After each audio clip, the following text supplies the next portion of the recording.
I hear things about role models and heroes, and I feel like the most fortunate person in the world because my role models today and my heroes are mostly my friends from college. And Maz right up there with his principles, his ideals. I only grew to respect him even more with his post-college pursuits and achievements, of which he never mentioned them. He accomplished so much in his life, and he was so humble, because for him it was about family and friends first, and I think his work, he just saw that as his job. But he accomplished a great deal out in the world. And I mean, he did tours in Iraq. He was doing things, as a surgeon, that if you didn't push and question and ask him about, he wouldn't volunteer it. But when you did that, you hear these kind of heroic things he was doing, and it was pretty impressive. I mean, he had a magnetic personality. He was, man of few words, but people just kind of gravitated to him. He was everybody's friend. He was a gentle soul, one of God's people. Loyal friend beyond description. When you think of Maz, you smile, because he was the guy that, if you came to him and said, dude, I need $500 by tomorrow, he would say, I don't have it, but I'll get it for you. Where do we have to drop it off? He was funny. He was my buddy. And I miss him terribly every day. Great man, great human being. I know he's a great father and a great husband and a great American.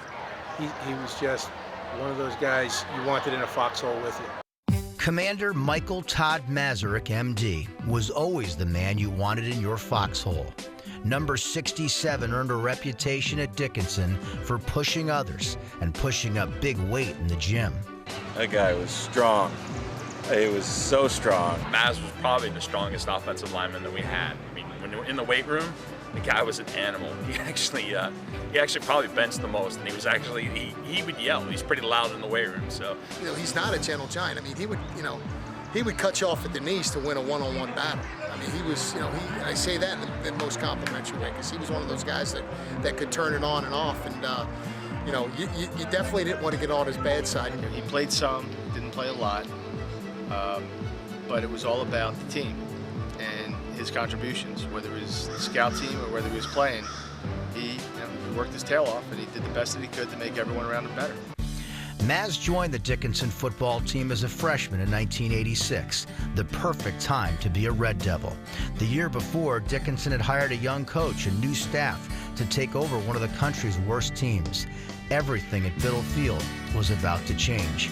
We were all undersized, small, short, slow guys that came to Dickinson, and we seemed to have, really, maybe we had to work harder for what we got, and we had the right coach that knew how to motivate. Coach Ed Sweeney treated his Dickinson program not unlike the military operations Maz would someday come to know. There was a plan and a purpose. No stars, just expectations.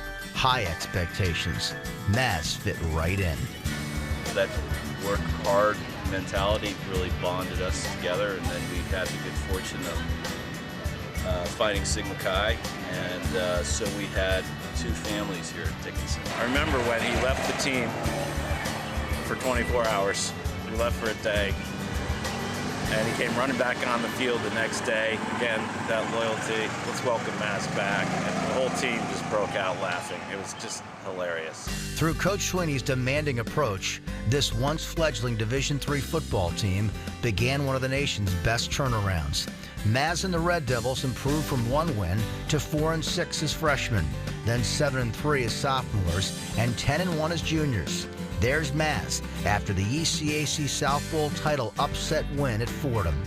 In his senior season, Maz and his special class of teammates reached their ultimate goal, going undefeated. 9 wins, no losses, 1 tie. It was Dickinson's first unbeaten season in football in 52 years, and the Red Devils reached the NCAA playoffs for the first time in school history.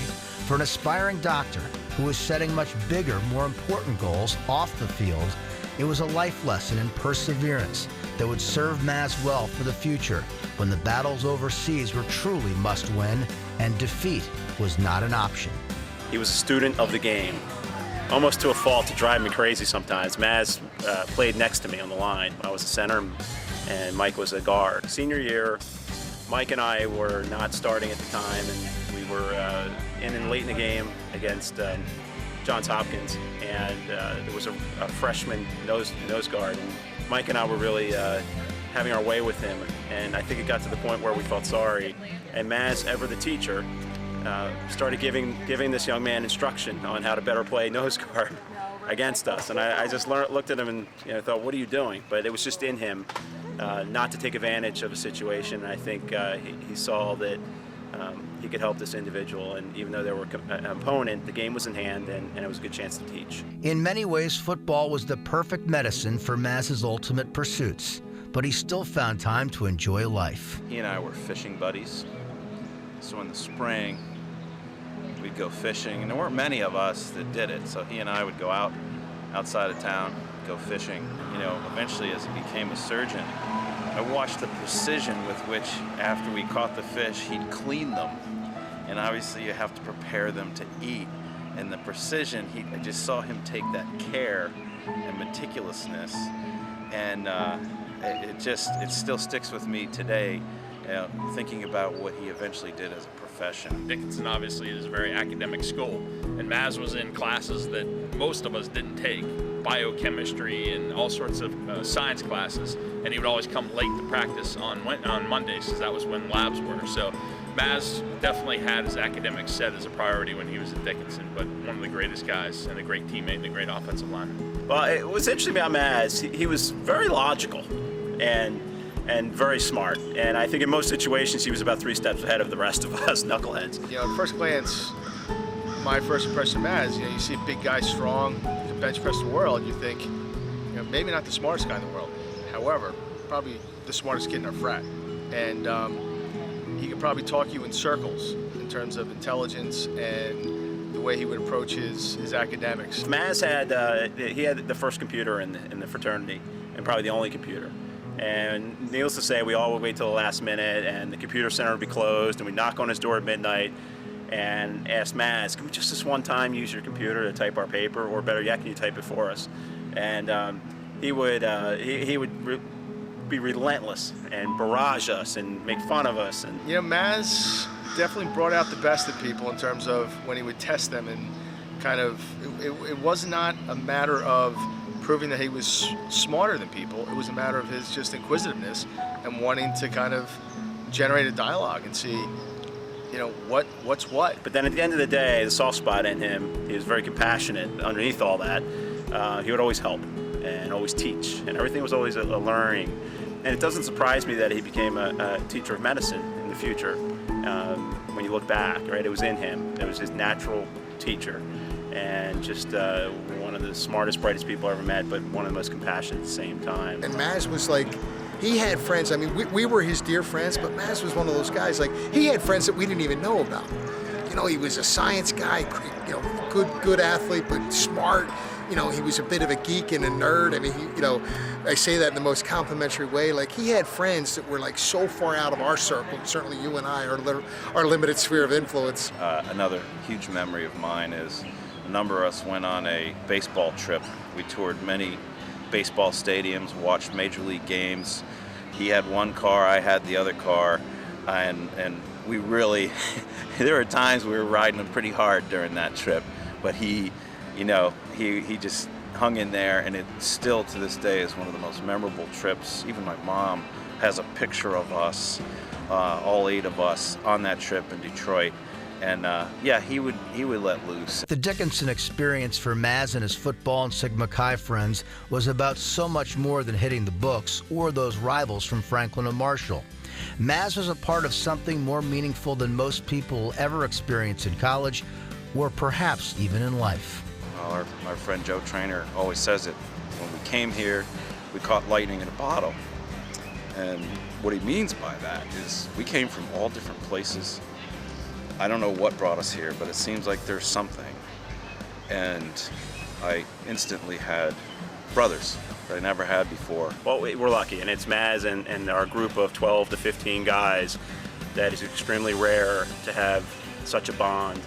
I think there is no fluke that a lot of us did not have brothers, and so we have assumed that role for one another. It was just the good fortune of, being at the right place and right time with the right guys, and we all sort of seemed to bond together, and we all had something to offer, and we appreciated each other.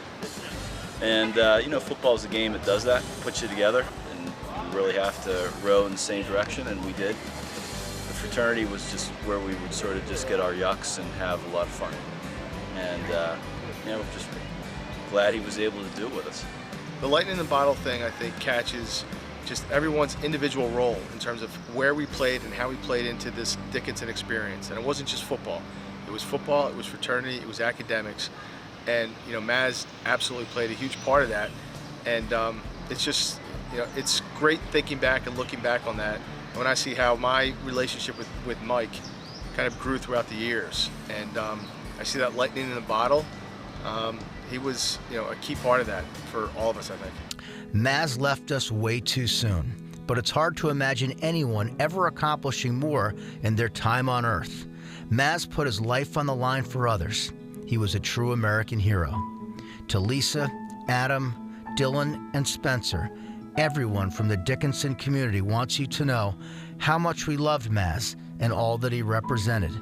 From his days as the quintessential Division III student athlete, to his courage and bravery as a doctor in the United States Navy, to his precious and proudest time as a father, husband, and ultimate family man, he will never be forgotten. The legacy and memory of Maz will always be honored, respected, and cherished by his dear friends from Dickinson.